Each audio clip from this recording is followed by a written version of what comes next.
Okay, guys, welcome. My name is Prince, and today I will be presenting a topic on electrical protection system for feeder and branch circuits. All right. So the National Electrical Code will be utilizing for explanation regarding protection, and we'll be going through proper sizing and determine the types for electrical protection for conductors and electrical circuits and feeder, right? And we'll be pointing out the proper location where protection devices is incorporated. All right, so this presentation was brought to you by the Vigilant Society of Engineers.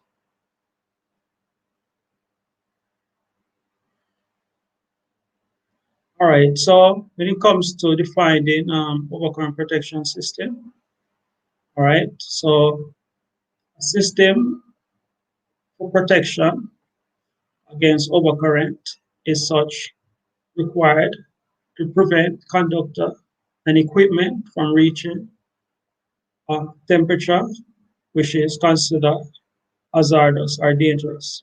All right. So overcurrent protection device is a device that interrupts current in its current limited range and is creating that protection that is needed. All right. So figure 1 illustrates what this device is. Right.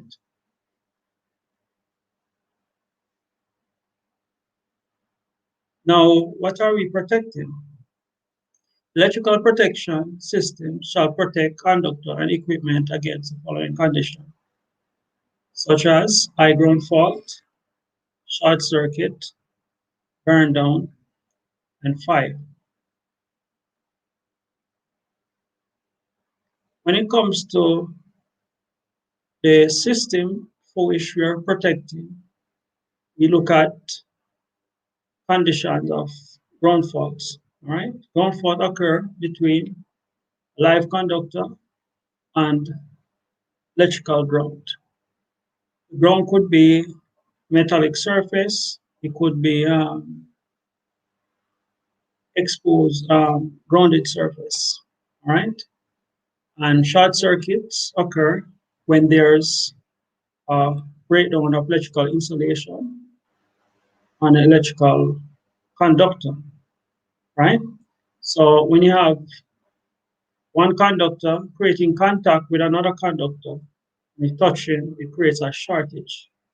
So the path for which the current would normally flow would be diverted. All right, and burn down is what would cause by a short circuit situation as well, where the circuit basically would go up into fire due to the electrical hazard that is being presented. All right. So protection system is designed against conductor leading to fire or burn down. Feeder and tap protection. Now, Article 240.4 requires conductor to be protected against overcurrent according to their ampacity and required they are protected at the point at which they receive their supply.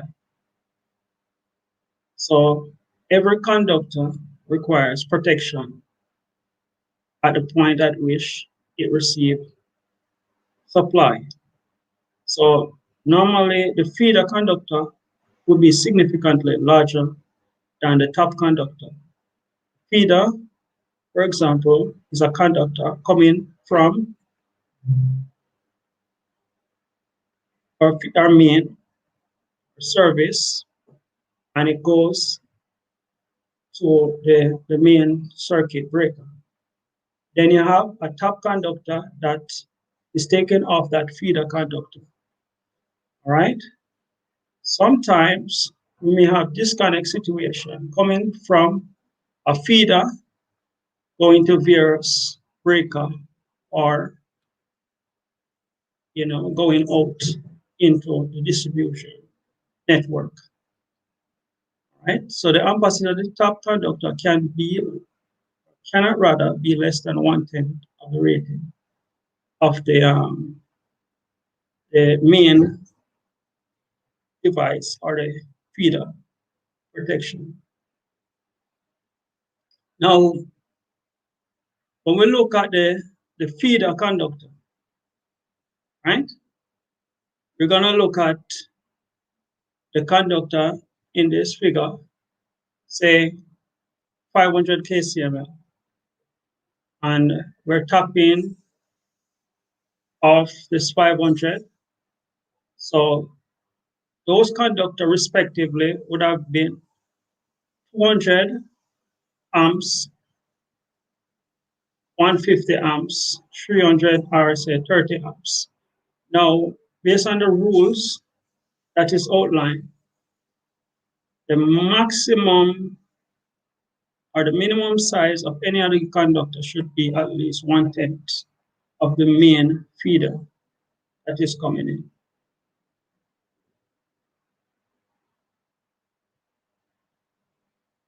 Now, protection of conductors. Conductor other than flexible cords, flexible cable, extra wires shall be protected against overcurrent in accordance with their ampacity specified in Article 310.15 unless otherwise permitted by 240.4 in the National Electrical Code. The rules for governing conductor protection is required by Article 240.4 is listed below. Now, overcurrent protection shall not require where interruptions of the circuit leads to an hazard. Example, a magnetic pole lifter or a fire pump circuit. Now, when we look at a magnetic pole lifter, we're talking about equipment that is lifting maybe a container or metal in particular. If by chance the power lift goes off supply, that which it's lifting will fall to the ground. Right? In most cases, we can't afford that to happen. Therefore, we have to maintain constant power supply to our power lift. All right? So, what does that mean? That we have to ensure that there's no interruptions of the supply by means of any protection mechanism. So even if we have a ground fault situation, we should never have that magnetic pole lift been released at any point in time due to a hazard that may present. Fire pump circuit is the next circuit that we have to protect against disruption in terms of power. Because once a fire is started, which we'll never know, the fire pump should have available power to deal with the fire that is present. Now, the next highest standard overcurrent protection device shall use when selecting protection for circuit 800 ampere or less.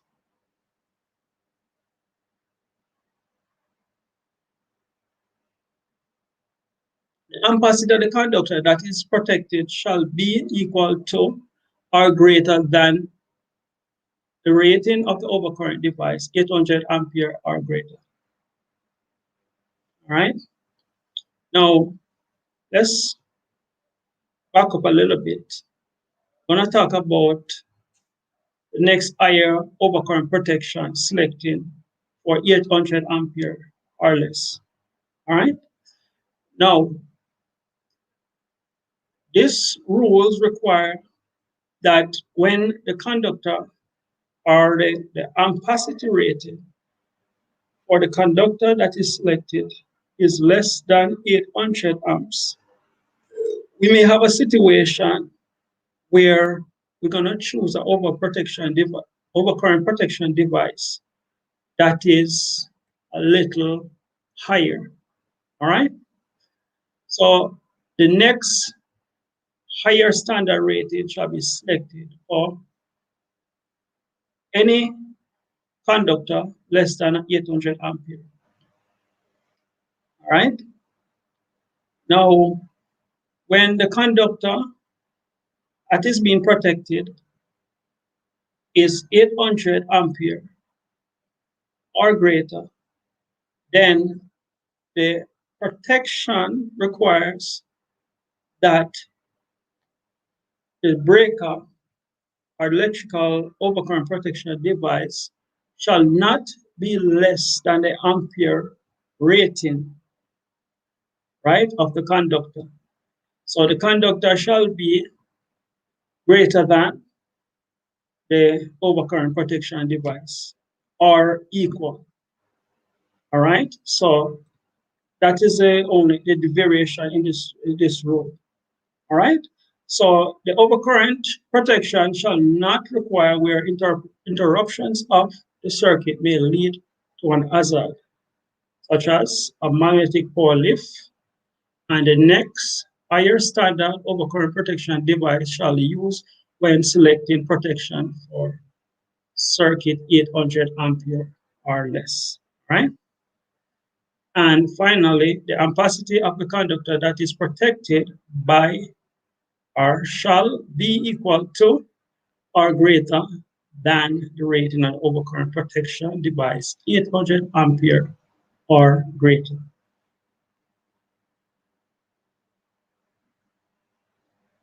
Now, the final rules, right, protecting conductor against overcurrent protection.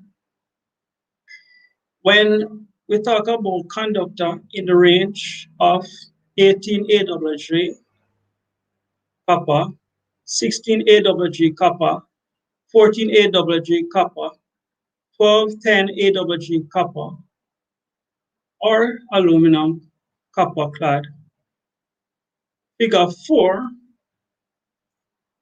right, is an illustration of such conductor that we used at this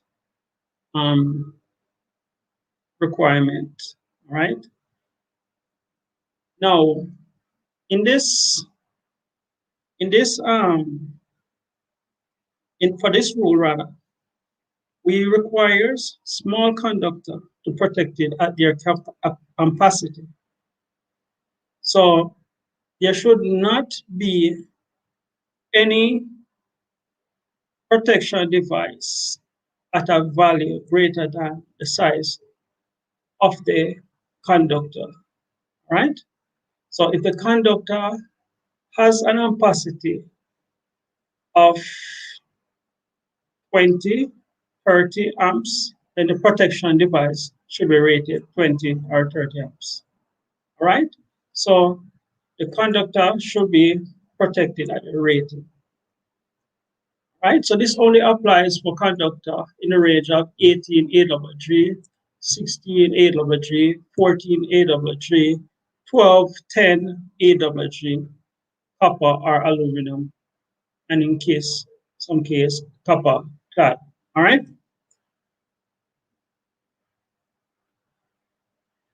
Now, secondary conductor of transformer must be protected by an overcurrent protection device when it is either of these units identified.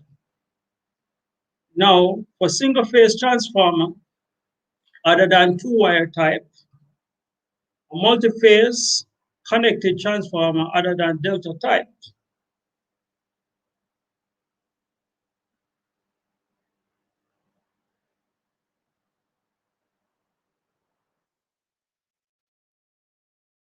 all right, so what this is really saying is that the overcurrent protection device should be placed on the secondary of these type of transformer, all right?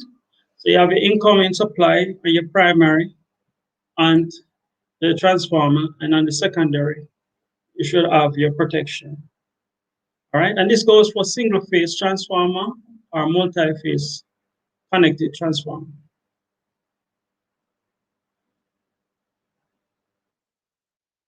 Now, transformer should be protected by the primary if and only if it complies with those mentioned here.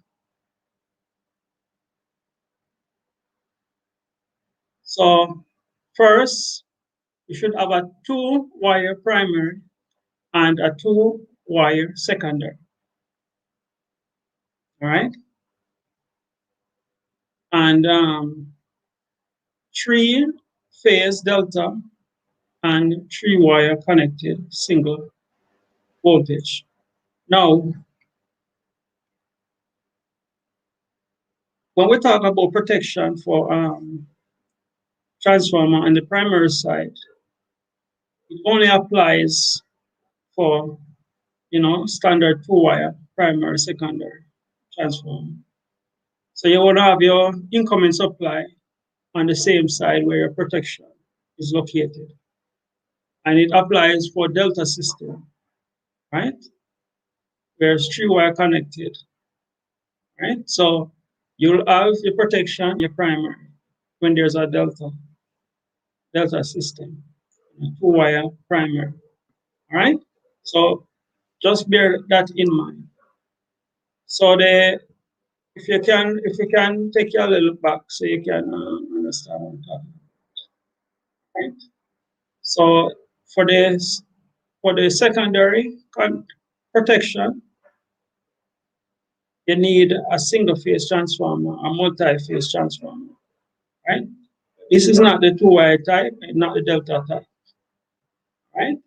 And for primary protection, you need a delta or the 2-wire primary and 2-wire secondary types transformer, right? So primary protection versus secondary protection, right? And the type of transformer that we're going to utilize for the location of our overcurrent protection devices. Right? So fuse and circuit breaker, the standard rating for fuse and inverse time circuit breaker shall determine using Article 240.6. Fuse and trip circuit breaker uses standard rating for fuse and circuit breaker. Right? So the fuse and the circuit breaker standard rating can be found in 240, right? 0.6, right? The standard rating is manufactured and it is listed according to the code or the National Electrical Code. Right, so again, we found in the code book where you can see the rating of overcurrent protection devices and fuels that are available on the market. Right? So the next thing we're going to look at is adjustable trip circuit breaker. Now, adjustable trip circuit breaker ampere rating settings shall have adjustable means for adjusting the current setting are equal to the max setting possible. All right? Now, restricted access adjustable trip circuit breaker. A circuit that have restricted access shall be equal to the max adjusted setting, example, a bolted equipment enclosure or lock door or removable cover. All right? So where we're not able to access the circuit breaker, we should establish a max adjusted setting. All right? So can you imagine you have a panel, you're unable to get to it, then you must have the breaker adjusted to the value that is supposed to protect the circuit. All right? So adjustable chip circuit breaker should be adjusted to the value for protecting the circuit, right? And where there's restricted access, there should be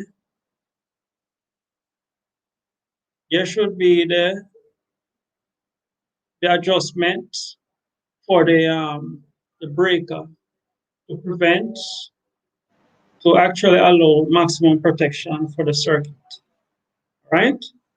So lock door, bolted equipment enclosure, and equipment having removable cover should have the right adjustment setting for the adjustable chip circuit breaker.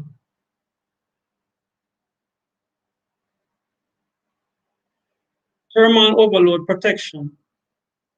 Thermal device shall not be used for protection of conductor against overcurrent due to short circuit or ground fault. All right? But use of such device permitted to protect motor circuit against overload condition. So what they're saying is that we use the protection device for what it designs for. All right? So ground fault protection of equipment shall be provided for solid connected Y electric service 150 to ground. And it is designed to protect line to ground fault on the load side of the service disconnect. All right? So for ground fault protection, we have to have it designed for the Y connected system, otherwise called star connected system. Normally, each phase is designed for 150 volts to ground, right? And it is so designed to protect on the load side of the service disconnect. Current limited overcurrent protection device is one that cut off fault current and short circuit from building up to their full available value. All right, so we're looking at a variation of the protection devices. Look at thermal protection, which is connected in series with conductor, only to design to detect high temperature in the conductor. All right, as the name suggests. We have ground fault protection, which is protecting line to ground, right? And is designed to connect on the load side of disconnect means. And current limited overcurrent protection device, which is our standard overcurrent protection device, is designed to protect against short circuit and fault current. All right. And here we have a diagram which is illustrated the kind of protection device that is available. All right. And how it is actually incorporated to protect General Motor and so forth. Right? So incoming supply is protected by the disconnect means, and that is incorporated with fuse, built and designed with fuse protection. And you have a contactor which received power from the disconnect means and overload protected device. Right?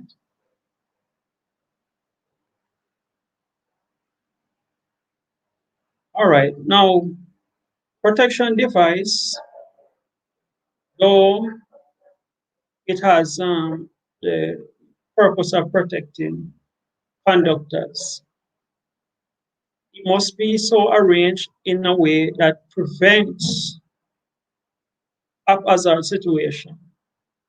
So, overcurrent protection device should be selectively coordinated, which means you want to put the protection where it's deemed necessary. All right?